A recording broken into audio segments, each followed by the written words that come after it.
Dia capek, Hmm. sampai kemudian nggak mau sekolah, Hmm. mogok Waduh. belajar, gitu ya. Jadi dia lelah di kelas-kelas yang kayak kelas 3, kelas 4, kelas 5.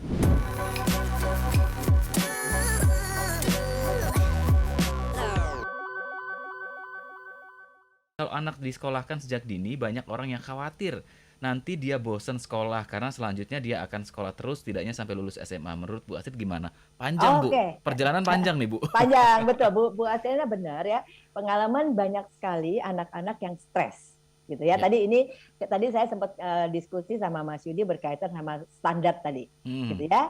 Nah, standar di sekolah itu kan sesuatu yang sudah ditentukan. Nah, kalau anak itu sekolah jadi kayak anak SD gitu ya, sekolah kan dia belajar nulis, dia belajar baca, dia belajar macam-macam. Dan ada standar yang diberikan sama sekolah. Misalnya berhitung harus sampai ini, otomatis diajarin ini dikasih PR kan gitu Mas Yudi ya, dan dia harus mencapai nilai tertentu. Nah, pada anak-anak tertentu ini menyebabkan dia stres, dia capek, sampai kemudian nggak mau sekolah, mogok Waduh. belajar, gitu ya. Jadi dia lelah di kelas-kelas yang kayak kelas 3, kelas 4, kelas 5. Nah, pada anak lain yang kejadian adalah karena dia sekolah terus-terusan, maka di usia SMA atau di usia SMP atau SMA tiba-tiba ada kejenuhan yang entah datang dari mana gitu. Terus tiba-tiba ngedrop aja gitu kan, kayak dalam tanda kutip seperti tiba-tiba ada sesuatu disambar geledek gitu ya, karena dia jenuh gitu. Dan mungkin sekitar 1 semester, setengah semester dia sempat naik turun on off antara mau dan tidak mau, karena kalau udah SMP SMA dia udah banyak teman dan biasanya bermain itu menjadi alternatif. Jadi sekolah itu jadi tempat dia bermain ya. Tapi disuruh berprestasi mungkin jadi nggak mau. Jadi Bu Astriana ada banyak sekali penelitian pun yang menunjukkan pada beberapa anak memang membutuhkan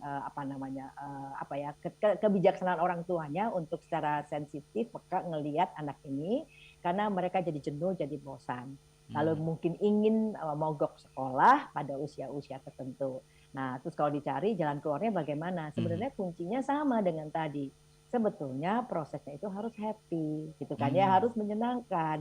Ini yang dikasih ilmu ini siapa? Kan anaknya, kan gitu kan ya, bukan kita sebagai orang tuanya. Yang akan punya masa depan siapa? Kan anaknya, gitu kan ya. Nah, bagaimana sedapat mungkin orang tua zaman sekarang juga nggak seperti zaman saya dulu ya, di mana jalur untuk karir itu kan relatif terbatas ya. Sekarang ini kan dengan era digital seperti ini kan sebetulnya mungkin kita masih mempertanyakan kadang-kadang barangkali nggak jadi sarjana juga nggak apa-apa kali Mas Yudi ya. Beda sudah kan zamannya. Nah, jadi orang tua juga mungkin bisa lebih bijaksana apa yang kira-kira pas buat anaknya, jangan sampai dipaksa dan sehingga dia memandang sekolah itu sebagai tekanan yang dia nggak suka, gitu kan? Nah, cilaka ya. Jadi bukannya nambah ilmu, bukannya ngembangin kepribadian, malah mengembangkan rasa nggak suka. Itu kan nggak gitu.